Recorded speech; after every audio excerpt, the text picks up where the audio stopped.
This channel does not promote any violence, harmful, or illegal activities. All content provided by this channel is meant for an educational and information purpose only. পশ্চিমবঙ্গের মতো মহারাষ্ট্রেও হয়েছে vote এবং সেই ভোটে এবার কোন দিকের কুর্সি কি বদল সেই ভোটের দিকেই এখন ইঙ্গিত কি আরো বিস্তারিতভাবে জানবো। তবে এরই পাশাপাশি পশ্চিমবঙ্গ সহ আপনারা জানেন যে গত 13 তারিখে আমরা দেখেছি রাজ্যের 10টি জায়গায় 10টি রাজ্যে আমরা দেখেছি ভোট হতে 37টি কেন্দ্রে, কিন্তু সব মিলিয়ে বেশ কিছু উপনির্বাচন এবং বেশ কিছু নির্বাচনের দিন কিন্তু দেখা গিয়েছে তেমন কোনো হিংসা তেমন কোনো ঝামেলা কিছুই হয়নি। কিন্তু মহারাষ্ট্রে এবার ঠিক কোন দিকে ইঙ্গিত পাওয়া যাচ্ছে, মহারাষ্ট্রের ভোটে ঠিক কি হতে চলেছে? আমরা পশ্চিমবঙ্গেও দেখেছি যে উপনির্বাচনের দিন সেক্ষেত্রেও কোনো সমস্যার সম্মুখীন হতে হয়নি সাধারণ ভোটারদের, তেমন কোনো বড়সড় কোনো ঘটনা ঘটেনি। কিন্তু মহারাষ্ট্রের একনাথ শিন্ডে থেকে শুরু করে শিবসেনা এবং উদ্ধব ঠাকরে প্রত্যেকটি শিবিরই কিন্তু নিজেদের মতো করে ভোটের আগে নিজেদের ঘর গুছিয়েছে, নিজেদের স্ট্র্যাটেজির ক্ষেত্রে কিছুটা উন্নত বিষয় আনার চেষ্টা করেছে। এখন মহারাষ্ট্রবাসীর কাছে কোন কোন দিক সামনে উঠে আসে এবং তারা সেই দিকটাকে সামনে রেখে ভোট দিয়ে থাকেন সেটাই দেখার দিনের শেষে এক দফাতেই ভোট 288টি আসনে মহারাষ্ট্রে বিধানসভা নির্বাচন। কিন্তু ইঙ্গিত কি পাওয়া যাচ্ছে এই নির্বাচনে? বিধানসভা কেন্দ্রের সব কটিতে একদিনে এক দফাতেই ভোট। কথা বলবো, আমাদের সঙ্গে রয়েছে আমাদের প্রতিনিধি সুচারু মিত্র। সুচারু, সব মিলিয়ে মহারাষ্ট্র কিন্তু আমরা দেখেছি দেশের মানচিত্রের মধ্যে একটা অন্যতম রাজ্য, বারবার বিভিন্ন শিবির নিজেদের ক্ষমতা কায়েম করেছে এখানে।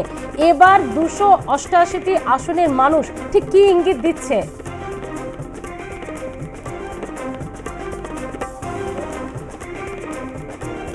দেখো, 288টা আসন এবং সেই 288টা আসনে সকাল 7টা থেকে নির্বাচন প্রক্রিয়া শুরু হয়েছে, সন্ধ্যে 6টা পর্যন্ত চলবে।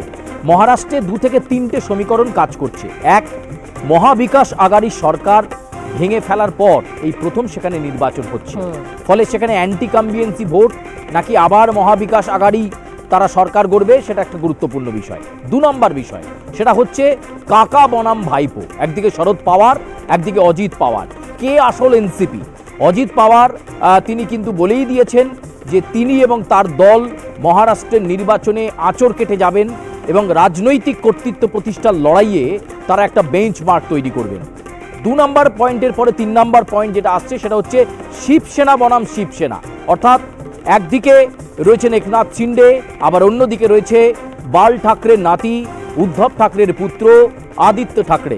মুম্বাইয়ের ওর্লি বিধানসভা কেন্দ্র থেকে আদিত্য প্রতিদ্বন্দ্বিতা করছেন এবং এই কেন্দ্র থেকে তিনি যতটা জয়ের ব্যাপারে নিশ্চিত, কিন্তু গোটা মহারাষ্ট্রে কি হবে, কারণ বাবা আর দাদুর মুখ রাখতে পারবেন তো?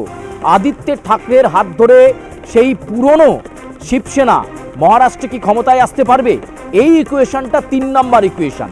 4 নম্বর যে ইকুয়েশন কাজ করছে সেটা হচ্ছে যে ইতিমধ্যেই বিলাসরাও দেশমুখ বিশিষ্ট অভিনেতা, তার ছেলে রিতেশ দেশমুখ, বিশিষ্ট অভিনেতা বিলাসরাও দেশমুখ একজন রাজনৈতিক ব্যক্তিত্ব, মহারাষ্ট্রের রাজনীতিতে তার একটা বিরাট প্রভাব। রিতেশ দেশমুখ সংবাদ মাধ্যমের সামনে বললেন যে মহাবিকাশ আঘাড়ি সরকার গড়ার দিকে এগোবে। শুধু তাই নয়, অনেক সেলিব্রিটি, অনেক তারকাই কিন্তু মহারাষ্ট্রে বাস করেন। একটা হেভিওয়েট রাজ্য বলতে পারো, যেখানে সচিন তেন্ডুলকার রয়েছেন, বিরাট কোহলি রয়েছেন রোহিত শর্মা, এছাড়াও আরও অনেকে রয়েছেন। বিভিন্ন চলচ্চিত্র নির্মাতাও থাকেন এই মহারাষ্ট্র বিধানসভা কেন্দ্রের মধ্যে।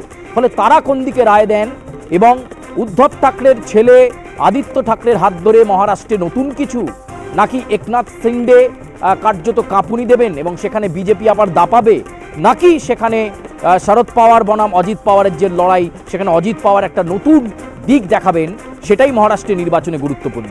শেষ পাওয়া আপডেট অনুযায়ী স্মৃতি প্রায় 43% ভোট পড়েছে মহারাষ্ট্রে। ফলে নির্বাচনের নিরিখে তুমি যদি দেখো এখনো 4 ঘন্টা ভোট বাকি রয়েছে। সংখ্যাটা নিঃসন্দেহে মনে করা যাচ্ছে যে 60-62% যাবে। ফলে এক্ষেত্রে 65-70% ভোট পড়লে মোটামুটি পরিষ্কার হওয়া যাবে যে কাটে টাক্কার মহারাষ্ট্রে নিশ্চয়ই হবে এবং 23 তারিখে সেই ফলাফল বেরোবে যে সেখানে বিজেপি নাকি ঠিক একেবারে তার উলট পুরাণ ঘটতে চলেছে মহারাষ্ট্রে। একেবারে সেটা এখন দেখার। আপাতত ধন্যবাদ সুচারু।